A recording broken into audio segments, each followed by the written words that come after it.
طيب تفضل أبو حسام. Sheikh, what is your thoughts regarding homeschooling a child in New York City, and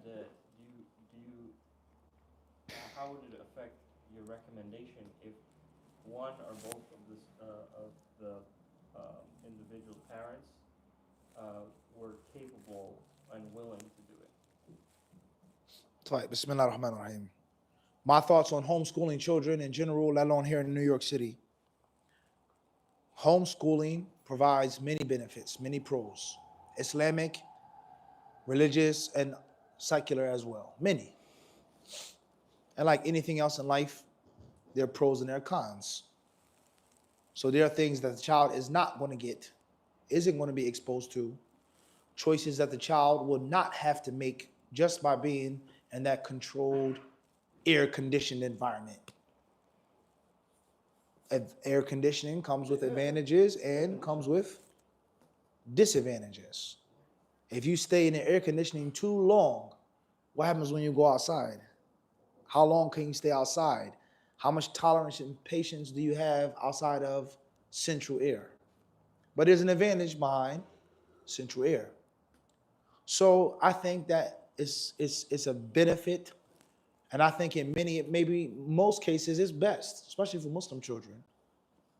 But there has to be other elements and other supplements. The child must be exposed to other things and certain things outside of your air-conditioned box.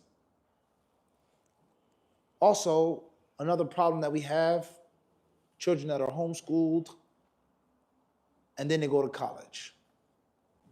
Children that go to Islamic school from pre-K to 12, and then after they graduate 12th grade, they go right to a non-Muslim college. They get thrown in the belly of the beast.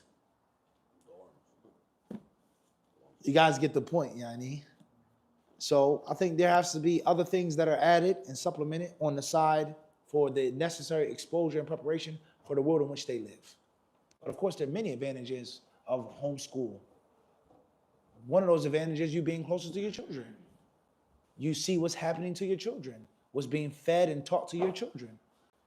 But one of the dangers of homeschooling, I think, is that you are establishing the proof upon yourself. If your child turns out like this, or something happens, something goes wrong, you have what? Nobody else. You can't blame the school bully. Allah knows best, akhi. I'm gonna have good thoughts of you, however. A part of me is saying, Harun, Allah Alam. Allah knows best, Sheikh. Abdul Ali, no doubt, alhamdulillah. I would never ever think that about you. But Mulazim and Harun, definitely, I can see what, yo, give me that. give me those the butter cookies, man. Little Debbie's Doritos, I need that. And if not, you figure it out. At the end of the day, ala kulli hal, you have to be, as a parent, mature enough and ready to accept that responsibility. Something goes wrong, there's a major failure, you can blame what? No one but yourself. So many of us, we need scapegoats. That's a fact in life. I need someone to blame when something goes wrong. But when you're in charge, you're responsible, and you find no one to blame, many people, they won't accept that. That's too much responsibility.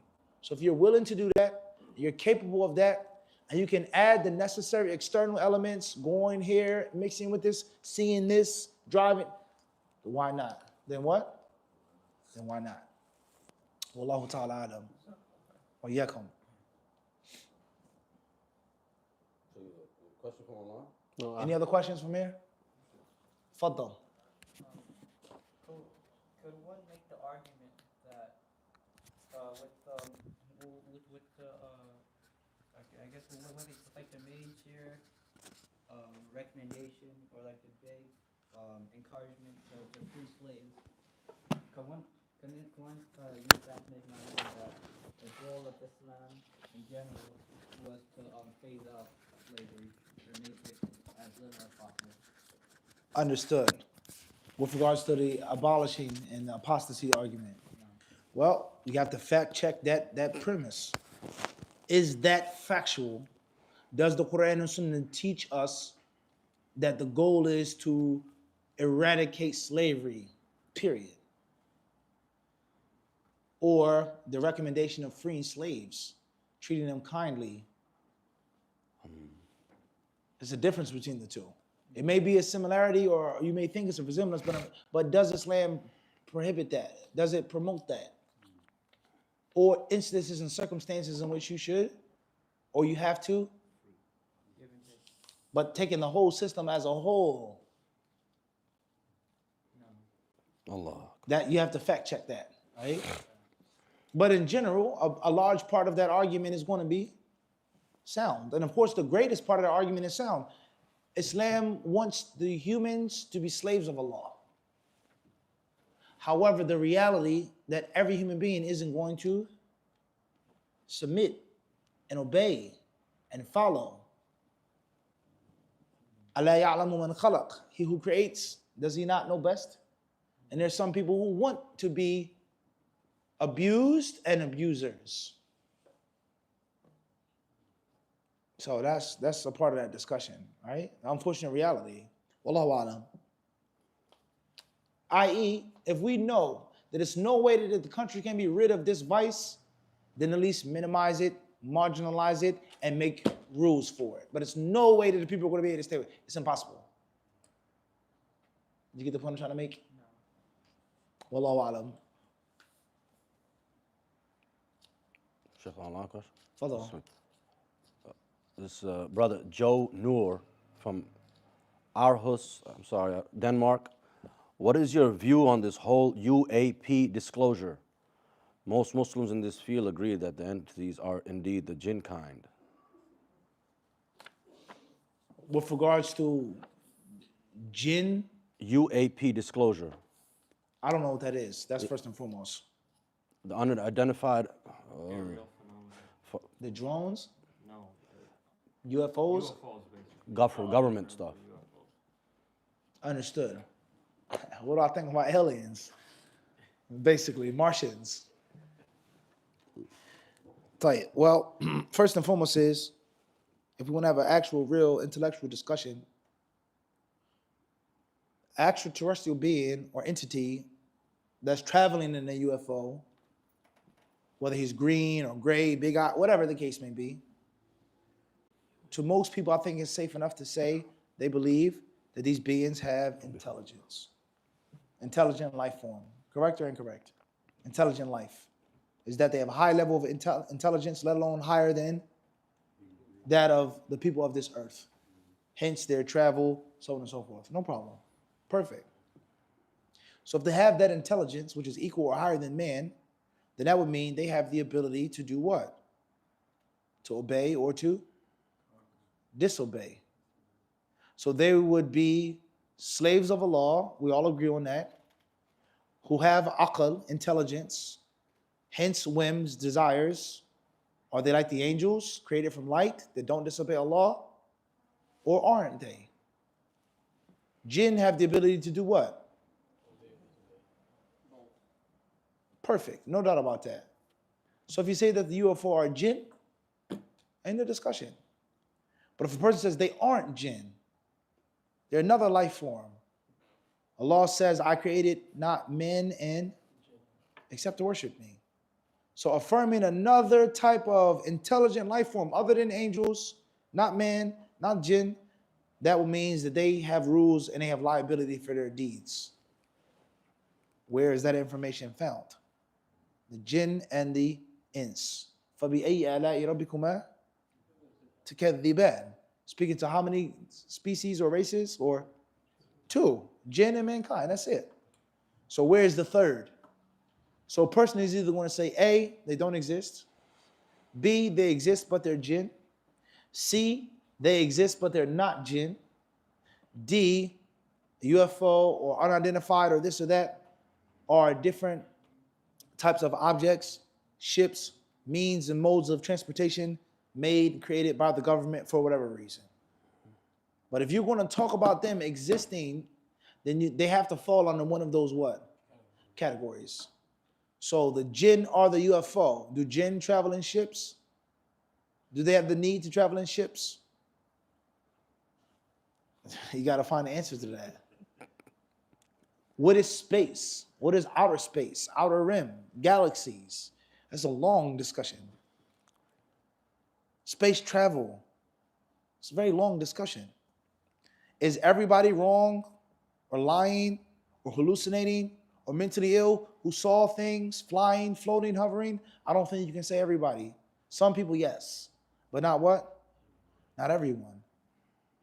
And there are many unexplained or unexplained phenomena, many things. Just look at the different countries, whether it be South America, Central America, even some parts of southwestern United States. Mind-blowing images from above that were just discovered. Unbelievable phenomena. Maybe, maybe not. But if you are going to affirm them, then they have to fall under taklif. We agree or disagree? They're held responsible for their deeds. So saying that they're jinn and they're held responsible for their deeds, easy and simple. Argument is over. But they're not jinn because jinn don't travel in spaceships. Jinn don't have this type of technology and science. The Quran doesn't tell us that jinn do this and come from this place and that place. The Quran and Hadith teaches that jinn are where? So as if you want to run into a what? With certain things. UFOs, space travelers, jinn, demons, shayateen, tayyib. But the proof and the evidence, the data to prove that may become a little inconsistent with what? The Islamic belief concerning jinn. You guys get the point I'm trying to make or not? So I think that's the starting point for the discussion. That's the starting point for this discussion. What does Allah tell us about jinn and men with regards to what?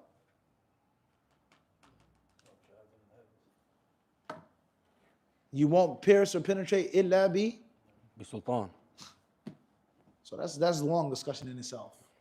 I don't think a lot of people who talk about it actually look at it like that, which I think you have to. That's at the center of the discussion. The jinn, Allah talks about humans going to heaven, humans going to hell, being rewarded or punished. And the law clearly talks about the jinn standing in front of him, being resurrected, being held responsible, not worshiping the shaitan. Wallahu a'lam. But then everything in the world is Next question. sovereign. Hopefully I'm not dodging or ducking the question. What's my personal opinion about them? I think that the option that they are an intelligent life form other than the jinn is impossible. You're either going to say that they're jinn or they aren't jinn. Now, some of the evidence. Do jinns even need ships? Do they make ships? Do they travel in ships? Do they abduct humans? Is that coherent with the Islamic belief? Maybe, maybe not. The Bermuda Triangle. It's a lot of unexplained things. No doubt about that. I'll leave it at that. Wallahu a'lam. Fadl. Oh, Sheikh, branching off this question, this is my question. Next question, Nafis. No, from Next me. question. Next question. Next question. Initials SR from Minneapolis, Minnesota. How do I focus when making dhikr? How do you focus when you're making dhikr? Learn what you're saying. Learn the meaning of the afkar. And don't try to focus too much. Know what it means, bring it to your mind, and move forward. Wallahu a'lam. There's a lot of questions online, Sheikh. Initial CS, Assalamu alaikum. Champaign, Illinois, IL. Is it permissible to travel with Tablighi Jamaat if I have the ability to? Is it permissible to travel with Tabligh Jamaat if you have the ability to do so? Why are you traveling with them? To learn from them, to teach them, to give them advice? What's your intention? These are based off of intentions. Is Jamaat Tabligh fully void of good and benefit? You have to answer that question. Why are you with them? What do you have access to? What type of Muslim are you? Many people that say, don't learn from this one, don't go with these people, don't. All right, no problem. Everybody is not going to this person and this sheikh in this masjid. Whether you like it or not, Jamaat Tabligh, they pull people off the streets. They've rescued people from kufr. Many people accepted Islam because of them. Many Muslims learned about Sunnah and Sunnah practices, books of Hadith, because of them. So if they're bad and there's no good in them, you can't learn from them, you can't benefit from them, that's totally fine. But you have to make sure that you have a suitable substitute. And that everyone that you're warning them against has access to your suitable what? Substitute. So for argument's sake, this brother or this sister who's speaking, I disagree with them, I really don't like their style or whatever the case, we have different aqeedah, whatever. But for argument's sake, and this is you have to be truthful. For this Muslim here in this country or this city, them listening to him and learning and practice is what is good for them. Because they're not coming over here to this and to that. And the proof that they're not is that they haven't and they have access to it. Are they doing everything wrong? Is there no good, no light, no benefit? Somebody who has the ability to learn this way and wants to study this way, they're not even going to ask the what? They're not even going to ask that question because they're already going to know. So people oftentimes, they're unrealistic when it comes to warning against different people in different groups. They're unrealistic. Would you rather kufr or Jamaat Tabligh? It's a serious question. Would you rather your son going to school dressed like Jamaat Tabligh or dressed like a kafir? The young guy who goes to school, his father's a big Tablighi sheikh. What type of Islamic identity does he have? How respectful is he of a person of knowledge? This dawah, this movement, this sheikh, your group, your gang, how disrespectful are they to people of knowledge? This is a bitter reality. Many people, they don't want to swallow that pill. So just be mindful of someone's capability, someone's willingness, right? Outweighing the pros, so on and so forth. Now, that's what I would say. I think that's fair enough. Wallahu alam. Initials TA from Bronx, New York. What should you do if someone tries to dap you up when entering the masjid while the khatib is giving the khutbah? Does it nullify your Jummah to shake their hands back? If you don't, raising hands or just listen? Somebody tries to dap you up while the imam is doing the khutbah. Just, nod your head and then, and that's it. Make it, and that's it. Khalas. Don't dap them up back in the middle of the khutbah. And if you have to, if you're forced, then inshallah, no sin upon you. Next question. Initials RA from Boston, Massachusetts. If I make ghusl, does that count for a full wudu? If I break my wudu later, can I make wudu over my socks because the ghusl counted for wudu? Or should I take off my socks? A person makes ghusl, such as janaba or of menstruation, it does count for wudu. Yes. And you are allowed to just make a normal wudu afterwards, over the socks, over the shoes, after the ghusl. Yes. As long as that ghusl was done with the intention of removing major hadith, ritual impurity, the metaphysical impurity. A woman comes off of her monthly period, she made the ghusl, she doesn't have to make another wudu. A man had a wet dream, he made a ghusl, he doesn't have to make another wudu. A man was with his wife, he makes a ghusl, the wudu is included. He dried off his feet, put on his socks, he's allowed to wipe over his socks for the remainder of the time. But if a person just made the ghusl, such as for Jumu'ah, without the intention of raf'ul hadith, that's a different story. Wallahu ta'ala alam.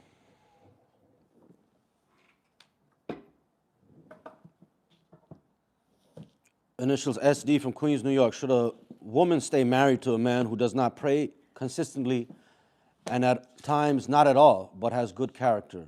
How does a woman know if Allah wants her to be patient or give him up for the sake of Allah? If a man doesn't pray consistently, don't stay married to him, no matter how good his character is. Advise him, warn him, but you can't stay with him if he doesn't pray consistently. oversleeping, he has sleep problems, this and that, that's one thing. He has an issue he forgot, that's one thing. But someone just systematically just doesn't pray 5 prayers a day, and it happens all the time. Dhuhr, Asr, Maghrib, I missed, this and that. No, you can't stay with that person. Give him advice. First and foremost, encourage him, inspire him, and if that doesn't work, threaten him. If you don't stop praying and fulfill your obligations to Allah, we can't be with each other. Wallahu a'lam. Rahim from Houston, Texas. Mother is threatening to cut ties with me because she doesn't like the sister I want to marry. The sister is practicing and good. How should I approach this? She's a new revert. Mother is threatening to cut the ties if I marry someone that she doesn't approve of. It's a good sister, solid sister, so on and so forth. You have to give advice to your mother. You have to make dua for your mother. Say kind words to her. Say kind things to your mother. Try to plead with her. Try to convince her. Try to get someone to talk with her. If the girl is good for your religion, inshallah, you put your trust in Allah, you marry her. Unless your mother is providing a reason why you shouldn't marry this girl. Maybe it's something that you don't know. Maybe it's something that you can't see that the mother can see. Ask your mother to explain. Ask her to tell you. I don't want to hurt your feelings. I don't want to break your heart. No, Ummi, tell me. Your mother may see something about the girl. You see her to be a good girl. She's pretty. She has a good religion. But the mother may have had an experience with her in which she was rubbed the wrong way, says, nah, not this one. But she doesn't want to tell you because you're head over heels. Supposedly the sister's a revert. That's one of the reasons. Any reason why you shouldn't or cannot marry this girl other than her deen and her character is trumped. Deen and khuluq. She has good deen, she has good character, marry her. Unless, for argument's sake, you have a sister who has good deen, good character, and has a long lineage of Islam. And that's how she wants her son to be involved with someone who comes, then that's a different story. If I have a woman who has 2 features versus one that has 3, common sense would say what? But if that's not the case, there's no other sister out there that I want to marry that wants to marry me that's come, that I like. That's a different story. At the end of the day, all of this philosophical stuff, let's just keep it real. We know many mothers, unfortunately, may Allah bless them, they gave birth to us, they helped us out, they taught us, they raised us. Most of the things that we do successfully in life now are from our mothers. Of course, the fathers, but we're not talking about the fathers right now. So we owe our mothers. We can never pay off the debt to our mothers, never. However, the sad reality is many of our mothers, they suffer from all types of problems because they themselves were victims of victims. Unfortunately, your grandmother married a grandfather that she didn't want to marry. The mother is raised up in that. Now, the mother was forced to marry a man that. And now you are going to be. Your mother, unfortunately, was a victim of racism and prejudice, nationalism. Her mother was a victim of colorism. So now that's going to trickle down to what? To you. Unfortunately, hurt people. So many people that have different social or cultural or psychological, they have damage, puncture wounds. And then they still have a hand over you, and they make sure that you get your good share of what? Of holes. So if your mother is suffering from some cultural stuff, the mother has to do this, and then you have to draw the line. You want to follow Islam or culture? And obviously it's easier said than done. Seek Allah's help. Don't ever be rude to your mother. Don't disrespect your mother. But if it's a matter of lines being drawn, you must stand your ground. And that's doing a favor to your mother if she only but knew. Wallahu ta'ala alam. T.S. Windsor, Ontario. How should a Muslim who has been unemployed for 10 months do to seek Allah's rizq and provide for his family? Muslim was unemployed. How do you get Allah's rizq? Suffering from unemployment. You make dua to Allah in the morning and the evening for rizq. Invoking Allah through His name, Ar-Razzaq, Khairul Raziqeen. Innaka tut'imu wa la tut'am. Oh Allah, you feed and no one feeds you. Allah is as-Samad. And the list goes on and on of Allah's names and attributes that prove He is the giver and the provider. No one gives or provides for Allah subhanahu wa ta'ala, and all good comes from Him. from food, from drink, from clothing, from wealth, etc. And then afterwards, it is upon you to act upon the dua that you made. So if you ask Allah Razaq to give you rizq, now you have to take the tangible means of getting that rizq. What's stopping me from getting a job? My qualifications, my background, the place in which I'm looking, I'm too ambitious, so on and so forth. Wallahu ta'ala alam. Nicholas IA from London, UK.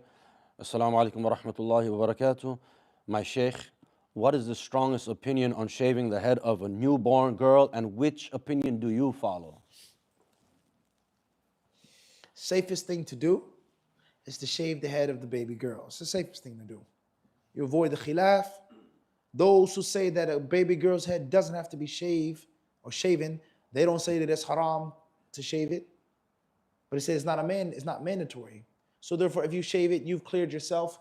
You're against any sin or any shortcoming. You have fulfilled your obligation as a parent. Inshallah, the hair will grow back.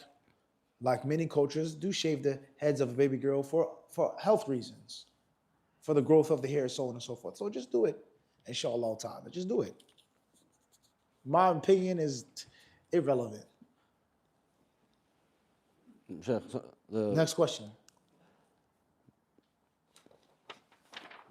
I'm gonna write the question. What's the problem? I'm gonna write the question and say it isn't a question. Don't forget the initials. City and state. Fadal.